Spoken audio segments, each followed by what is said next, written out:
sumamba sa Kanya. At ipapahayag ng lahat na si Jesucristo ang Panginoon sa ikararangal ng Diyos Ama. Ang salita ng Diyos.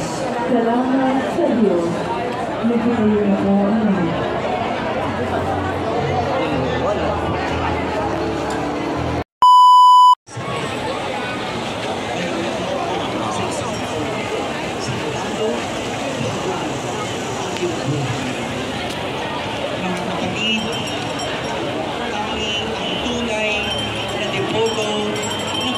Jesus Nazareno ang makapagdiriwang ng kapistahan dahil kahit kailan hindi makapagdiriwang ang taong pasaway at ang taong hindi